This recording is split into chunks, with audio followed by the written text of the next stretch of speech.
Um chamado ao serviço misericordioso, a autoridade como serviço da misericórdia. Evangelho segundo São Mateus, capítulo 16, versículos do 13 ao 19. Meus irmãos e minhas irmãs, hoje celebramos festivamente na liturgia a Cátedra de Pedro. O texto do Evangelho destaca a importância da pergunta de Jesus aos seus discípulos: quem diz a multidão que eu sou? Os discípulos respondem com as opiniões populares: um profeta, João Batista reencarnado, Elias.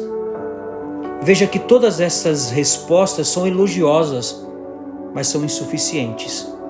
Jesus, no entanto, deseja saber algo mais profundo. E vós, quem dizeis que eu sou? É Pedro quem, com um impulso interior forte e genuíno, afirma: Tu és o Cristo, o Filho do Deus vivo. Essa confissão vai além das concepções humanas.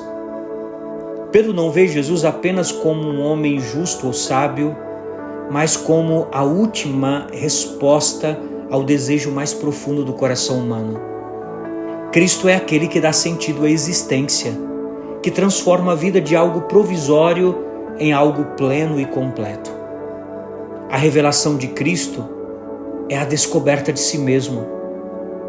A expressão Tu és o Cristo, do grego se ei ho Christos, apresenta um tom enfático que ressalta a exclusividade da identidade de Jesus em contraste com outras opiniões.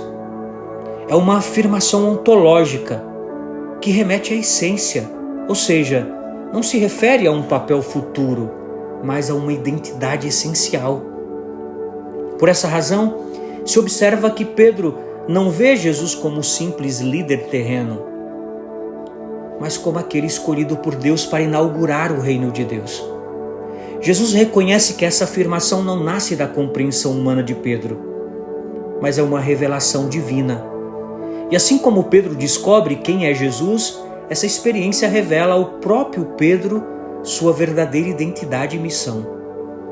Essa dinâmica mostra que, à medida que mergulhamos no mistério de Cristo, nós encontramos respostas para as perguntas fundamentais sobre quem somos e por que nossa vida tem valor.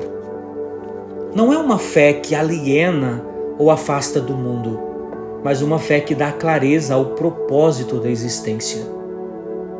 Meus irmãos e minhas irmãs, a urgência da fé está em buscar essa resposta essencial: quem eu sou realmente?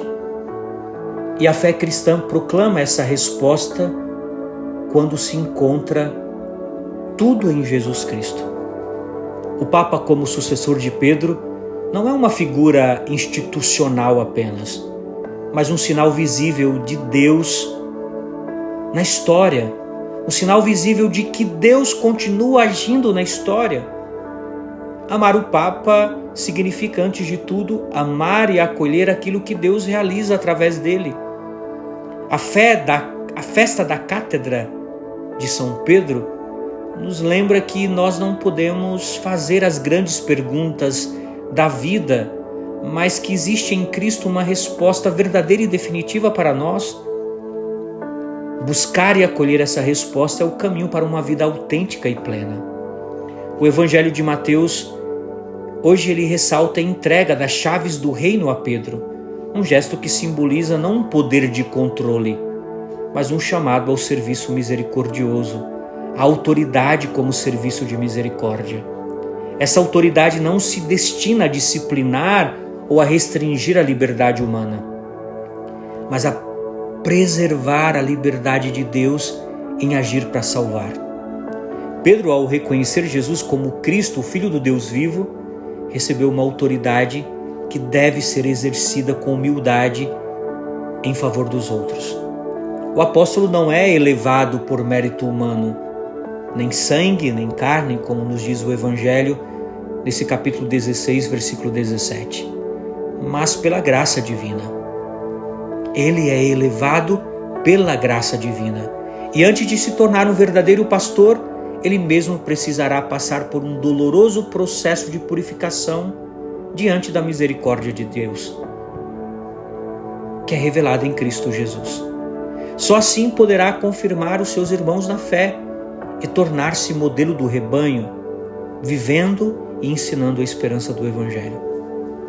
O verdadeiro fundamento que impede as portas do inferno de prevalecer sobre a Igreja é a fidelidade de Deus, enraizada no mistério pascal. Cada cristão, inspirado por essa fidelidade, é chamado a viver sua missão de forma voluntária e generosa, como destaca a primeira carta de São Pedro. Não porque sois obrigados, mas de boa vontade, como Deus quer, não como dominadores daqueles que vos foram confiados, mas tornando-vos modelos do rebanho. Meus irmãos e minhas irmãs, assim é o ministério da Igreja. É o ministério da nossa vida cristã, um ministério autêntico, que não se baseia em poder ou controle, mas na disposição de servir e na capacidade de acolher o outro com a sua singularidade como verdadeiros colaboradores da alegria. Digamos juntos, como Pedro manifestou essa identidade de Jesus, e essa é a nossa missão. Tu és o Cristo, o Filho do Deus vivo. Um santo sábado para você e sua família. Que Deus te abençoe e te guarde em nome do Pai, do Filho e do Espírito Santo. Paz e misericórdia.